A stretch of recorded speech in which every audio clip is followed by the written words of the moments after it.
Welcome, bienvenidos, benvindo, to the Soccermetrics Copa Libertadores show, part of the SDH network, the only English language show devoted to South America's premier club competition. I'm your host, Howard Hamilton, the founder of Soccermetrics. Well, Boston was a lot of fun. I did something that I've been doing for the last 16 years, which has been to host the Soccer Analytics Meetup ahead of the Sloan Sports Analytics Conference.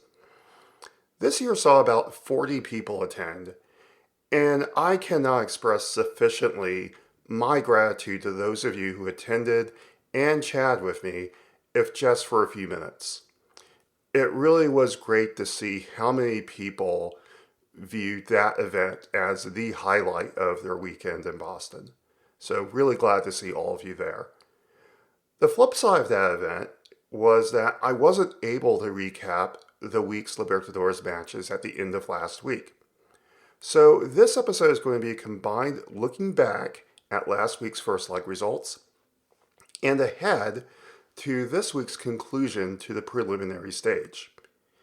And now let's look at the collated results for the first leg of the third preliminary round. Starting with Barcelona Sporting Club 1, Botafogo 1, O'Higgins 1, Deportivo Tolima 0, Carabobo 0, Sporting Cristal 1, and Juventud 1, Independiente Medellin 1. So there were a total of 6 goals scored over the 4 matches, resulting in 1 home win, 2 draws, and 1 away win. And now, going into detail of the match results, we start in Guayaquil, where Barcelona Sporting Club faced Botafogo. This is a match between the 2 highest ranked teams left in the preliminary stage. One of them will advance to the group stage of Libertadores. The other will get knocked down to the group stage of Copa Sudamericana. And Barcelona Sporting Club initially took the lead through former Atlanta United striker Hector Tito Villalba. His initial attempt hit the crossbar, but he followed up his attempt and turned in the rebound to give Barcelona the 1-0 lead. That lead would stay until the 66th minute, when at the end of an excellent team play by Botafogo, Barcelona failed to clear a cross in their penalty area, and Mateus Martins pounced on the ball and slotted it into the net to level the score at 1-1. That's how the match ended. And now the series moves to the second leg on Tuesday at the Olympic Stadium in Rio de Janeiro. Botafogo are coming off a victory in the Carioca Championship. They won the Taça Rio over the weekend, deploying a mix of experienced and young players in the final. They have some significant injury news, some positive injury news for a change. Allen is now back from a thigh injury. He had been out for several weeks. And Artur is also available. So some options in the midfield for the Rio de Janeiro side. Barcelona have some injury and suspension concerns. Cesar Farias, the manager, was suspended in the first leg, and Juan Garcia suffered a broken ankle in a recent league match, so he will be out for the second leg of the third preliminary round. Now moving on to action in Rancagua, Chile, where O'Higgins hosted Deportivo Tolima. This was an action-packed match filled with cards and 1 decisive goal. Kelvin Flores was sent off for Deportivo Tolima in the 37th minute for committing a high tackle on an O'Higgins player. It was a really nasty challenge that led to that card being shown. O'Higgins would take the lead in the 6th minute of stoppage time in the first half, when at the end of a well-worked team play, Francisco Gonzalez appeared in the net and converted to give the home side the 1-0 lead. That lead would persist for O'Higgins throughout the second half, but they were reduced to 10 men with 9 minutes to go when Felipe Olgas saw a second yellow card. His first yellow card was for dissent, and the second card was for a tackle from behind. So 1-0 to O'Higgins at the conclusion of the first leg. And now action moves to Ibagué in West Central Colombia for the second match on Wednesday. Flores and Ogas are suspended for this match. Edward Lopez suffered a knee injury in the first leg, and he will be unavailable. Lopez was actually replaced by Flores, who ended up getting sent off.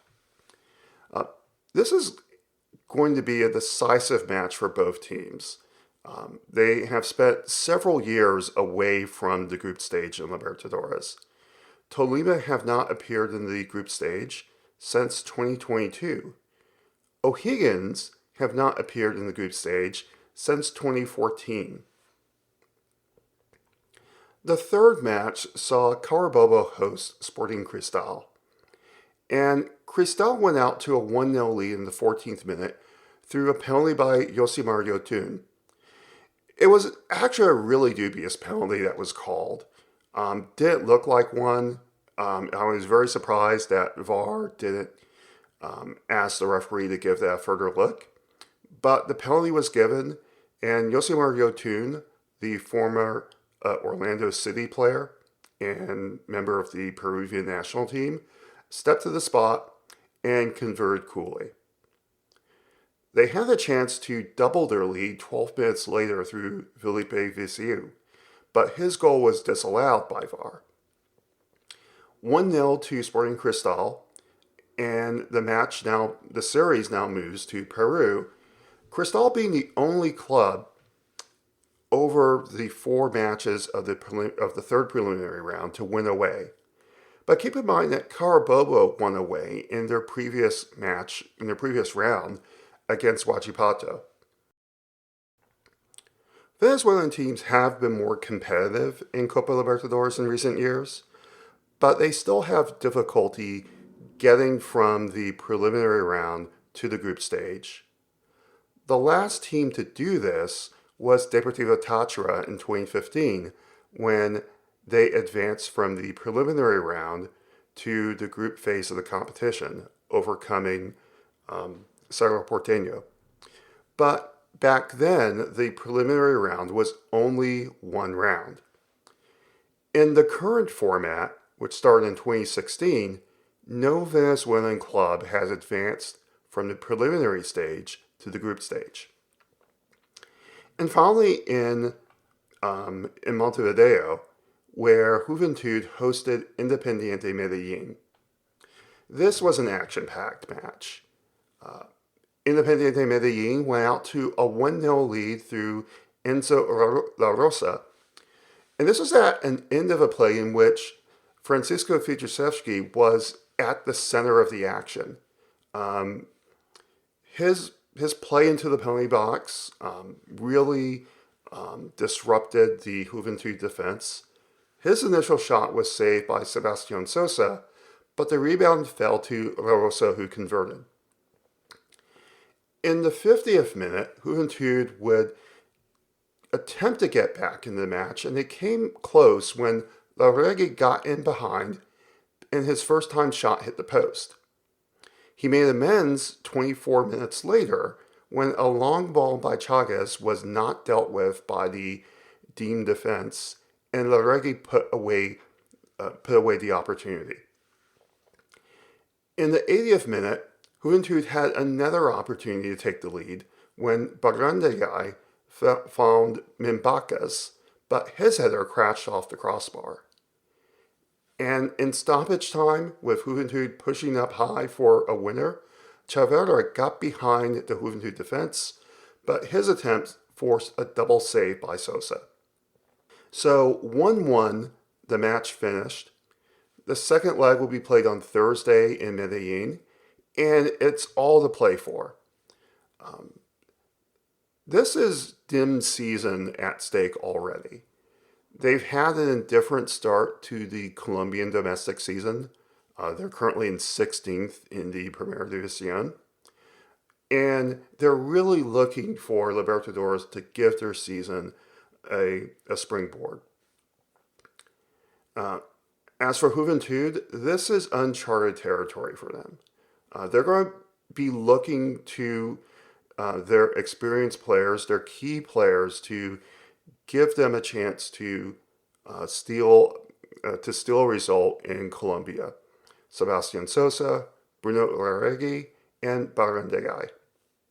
For Deem, the key players are Frank Fabra, who was a big problem on the wings for Independiente Medellin and for the Juventud defenders, and Francisco Fidrzewski, who is a very disruptive striker for the Colombian side. Independiente Medellin are semi-regular participants in the Copa Libertadores in the 21st century. Their last group stage appearance was in 2023. As for Juventud, as I've already mentioned, this is uncharted territory for them. This is their first appearance in Copa Libertadores, their first appearance in South American club competitions. But if there's anything that I have learned since the first preliminary round, it is to never underestimate an Uruguayan side when everything is at stake. So those are the 4 matches that make up the third preliminary stage. Now, as a reminder that all 4 of these matches will be played to 90 minutes. If the aggregate score is level at 9 minutes, it goes straight to penalty kicks. The winners of these ties will advance to the group stage of Libertadores. The losers will go down to the group stage of Copa Sudamericana. And another reminder that this week you can follow all 4 matches on either Fanatis, Football Sports, or YouTube, where the radio broadcast will be streamed. Got a comment or questions about this podcast or about the Libertadores? Send them to my X handle at Soccermetrics. You can also send questions or comments to @SoccerDownHere or to Jason Longshoot. This show is also distributed on YouTube and Facebook, and you can follow the conversations there. I'll be back later in the week to wrap up the third and final preliminary round and reveal the final 4 teams in this season's group stage. This has been the Soccermetrics Copa Libertadores show, proudly part of the SDH network. See you later. Hasta luego. E até mais.